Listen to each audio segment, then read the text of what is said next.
Assalamualaikum warahmatullahi wabarakatuh.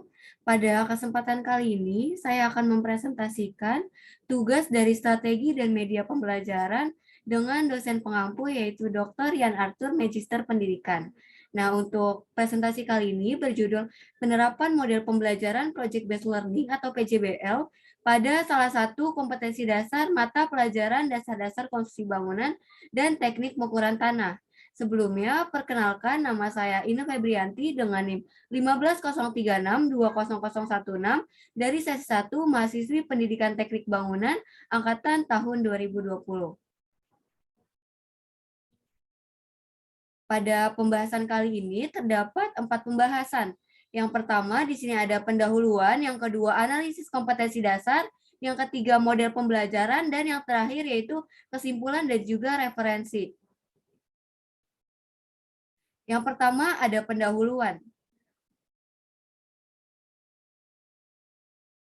Baik, untuk latar belakang yang pertama, di sini ada dari Sekolah Menengah Kejuruan atau SMK, yang mana Sekolah Menengah Kejuruan atau SMK ini merupakan lembaga satuan pendidikan yang memiliki tujuan untuk menciptakan lulusan yang siap untuk bekerja sesuai dengan program keahlian tertentu. Nah, salah satu program keahlian yang terdapat dalam ranah pendidikan teknik bangunan atau PTB adalah program keahlian desain pemodelan dan informasi bangunan atau biasa disebut dengan DPIB. Nah, di dalam program keahlian ini terdapat salah satu mata pelajaran yang bernama Dasar-Dasar Konstruksi Bangunan dan Teknik Pengukuran Tanah.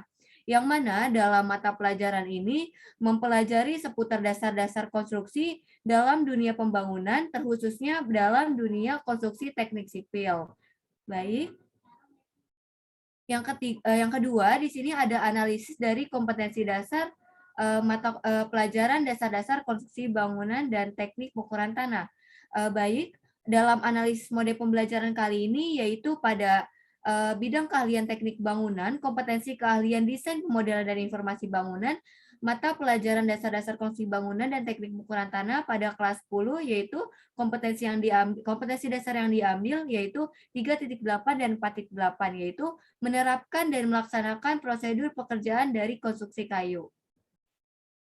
Pada kompetensi dasar tersebut, nantinya peserta didik diharapkan mampu untuk mencapai beberapa indikator seperti menetapkan dan melaksanakan prosedur pengetaman kayu, pemotongan kayu, serta pemahatan kayu, dan juga membuat sambungan dari konstruksi kayu tersebut.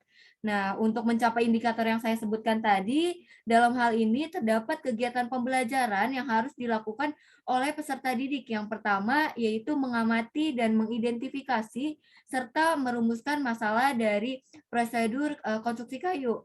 Terus yang setelah mengamati dan mengidentifikasi lalu merumuskan masalah, peserta didik diminta untuk mengumpulkan data dan juga mengolah data dari hasil identifikasi yang sudah dilakukan. Setelah semua data dan olahan data terkumpul, peserta didik diminta untuk mengkomunikasikan atau mendemonstrasikannya melalui sebuah proyek atau yang biasa disebut dengan sebuah praktikum atau workshop.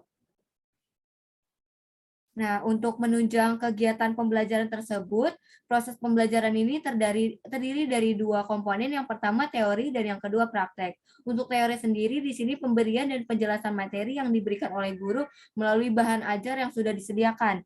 Nah, kemudian yang kedua ada praktek. Dalam hal ini dapat kita katakan bahwa praktek ini merupakan wujud nyata dari teori yang sudah diberikan di mana peserta didik dapat mendemonstrasikan teori yang sudah dijelaskan sebelumnya oleh guru dalam kelas lalu dipraktekkan dalam sebuah workshop atau praktikum.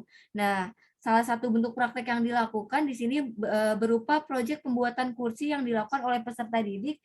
Jadi nantinya setiap peserta didik ini secara individu ataupun kelompok dituntut untuk mampu menyelesaikan tugas praktikum yang sudah diberikan sesuai dengan job sheet yang ada. Baik, yang ketiga di sini ada model pembelajaran yang cocok dari analisis kompetensi dasar yang saya gunakan. Nah, berdasarkan analisis kompetensi dasar mata pelajaran dasar-dasar konstruksi bangunan, saya menyimpulkan bahwa model pembelajaran yang cocok digunakan ini adalah model pembelajaran project based learning atau biasa disebut dengan PJBL. Nah, model pembelajaran project based learning ini merupakan model pembelajaran yang dapat memotivasi siswa untuk belajar secara mandiri, kolaboratif, dan juga kreatif.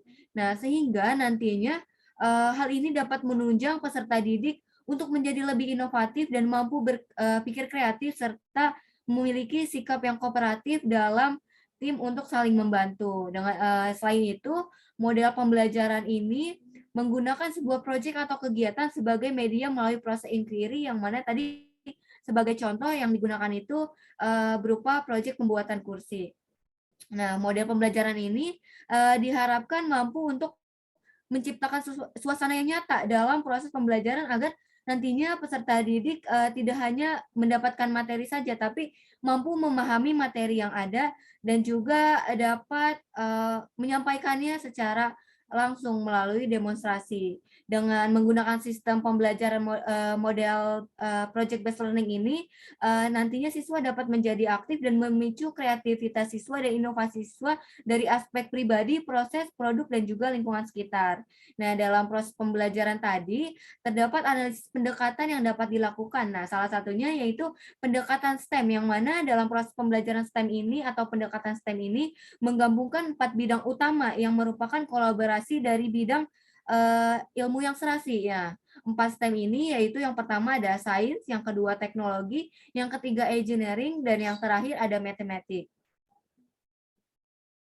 Baik, selanjutnya untuk menunjang pendekatan STEM dan juga pembelajaran melalui model pembelajaran project based learning, di sini untuk menunjang pembelajaran abad 21 seperti sekarang ini ada 4 hal yang perlu dilakukan atau yang biasa disebut dengan 4C. Nah, 4C ini yang pertama yaitu critical thinking and problem solving, yang mana di sini merupakan kemampuan peserta didik untuk menciptakan sesuatu yang baru, untuk berpikir kritis dan menyelesaikan masalah.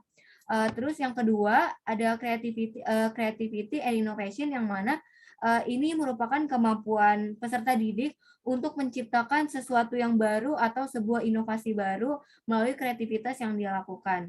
Terus yang ketiga di sini ada communication, yang mana communication ini merupakan kemampuan peserta didik dalam berkomunikasi seperti mendengar, membaca, menulis, dan menggunakan media pembelajaran atau lain sebagainya.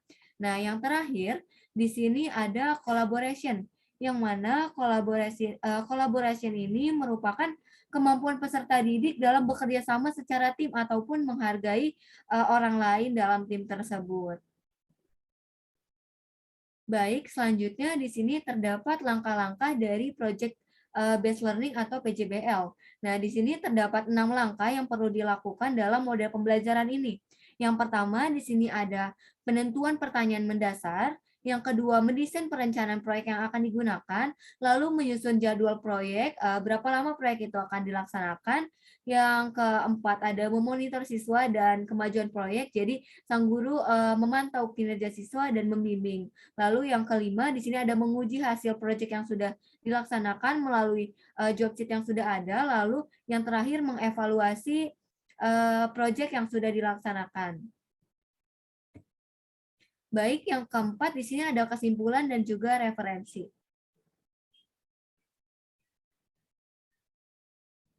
Kesimpulan dari analisis yang saya lakukan terhadap kompetensi dasar mata pelajaran dasar-dasar konstruksi bangunan dan teknik pengolahan lahan, yang di sini ada model pembelajaran ini merupakan model pembelajaran yang memotivasi siswa untuk belajar secara mandiri, kolaboratif, dan juga kreatif, yang nantinya dapat menunjang siswa menjadi lebih inovatif dan mampu berpikir kreatif serta memiliki sikap kooperatif, yaitu saling membantu satu sama lainnya di dalam sebuah tim. Nah, pada model pembelajaran ini nantinya guru sebagai fasilitator mampu berkolaborasi dengan siswa untuk membuat pertanyaan yang bermanfaat dan juga bermakna. Dengan demikian, tujuan dari kegiatan pembelajaran tersebut dapat tercapai dan juga berkembang. Baik, berikut ini terdapat referensi yang saya gunakan, kurang lebih ada 11 referensi. Baik, cukup sekian presentasi yang dapat saya lakukan. Kurang lebihnya mohon maaf. Wabillahi taufiq wal hidayah. Wassalamualaikum warahmatullahi wabarakatuh. Terima kasih.